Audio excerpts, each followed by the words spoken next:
Our project is focusing on the financial hardships faced by the caregivers of patients experiencing life altering illnesses and injuries in the United States. In 2024, the Wall Street Journal interviewed a mother named Erica Olensky, whose infant son was diagnosed with brain cancer. In order to care for her child, Olensky had to reduce her working hours considerably, drive back and forth from McKinney, Texas to their hospital in Dallas, and pay for food at the hospital when they stayed for several days.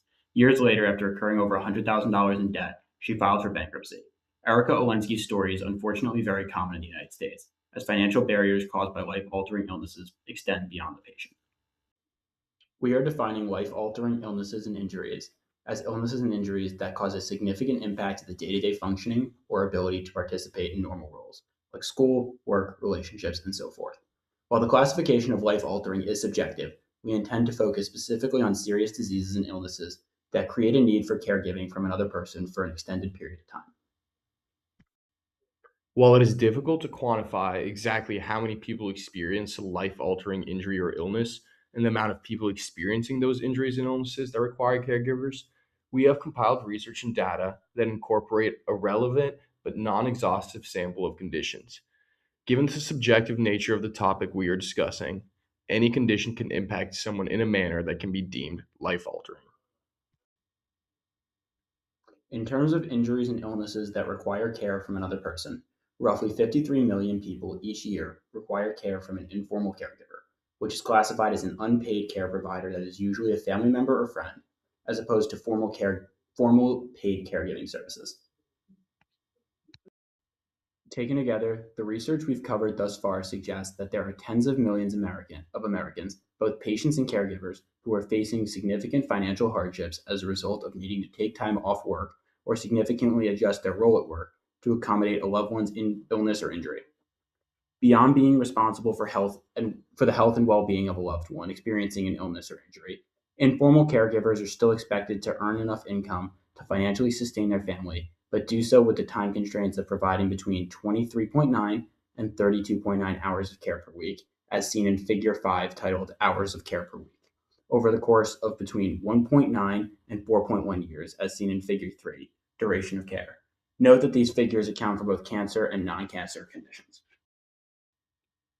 These time constraints amplified by the fact that the loved one requiring care often struggles to be employed for up to 12 months after the initial injury or illness, further constrain a family's financial health, as seen in the unemployment level over time chart.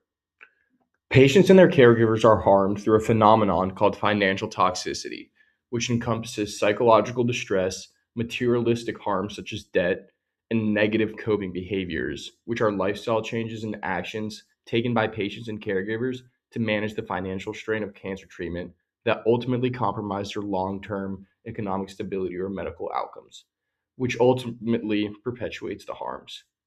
This burden is exacerbated by the loss of income from the patient working reduced or no hours at all, alongside high out of pocket costs associated with treatment and care. Ultimately, these harms share a threat to families' basic needs and quality of life. The societal value of unpaid caregiving is expected to exceed 470 billion dollars per year. However, due to the fluctuations in work in both directions, specifically working less hours to allocate more time to care or working more hours to make up for lost income, studies indicate that a majority of caregivers indicate some degree of financial hardship. These harms take on the form of employment and income disruptions, lifestyle altering changes, physical and mental health, and impact on care quality. A cancer diagnosis is associated with a 2.65 times greater likelihood of personal bankruptcy, which is itself a risk factor for higher mortality. The harms experienced by caregivers of such patients are interlinked, and a major burden in one category can often impact the others, inciting a cascade of financial and healthcare harms that already threaten this class of patients. As seen in Figure 12, about one fifth of caregivers of this group of patients report poor or fair health, which shows that their well being is compromised. Martha Nussbaum, the philosopher behind the creation of the capabilities approach, provides a framework for classifying what specifically these burdens impact. The harms faced by caregivers threaten many of Nussbaum's central capabilities, specifically life, bodily health, emotions, and practical reason. Additionally, Over a third of non cancer caregivers and a half of cancer caregivers report a very high stress score due to caregiving, seen in Figure 11. The capabilities of emotions and bodily health are further compromised when taking into account the financial burdens of care, as running out of PTO, missing workdays, and overall having employment in jeopardy serves as both a major stressor and a threat to security.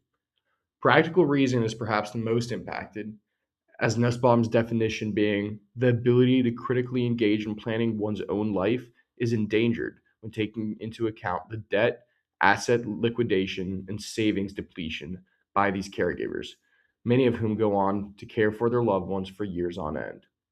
Ultimately, caregivers face threats to their security alongside physical and emotional harms due to stress and burnout. Overall, it is evident that although patients battling life-altering illnesses face many difficulties, caregivers are directly impacted as well and face harms such as financial toxicity, which ultimately threatens their central capabilities. There is a lack of support for this group of informal caregivers and the burdens they face, which is why we believe this topic is important to both investigate and address.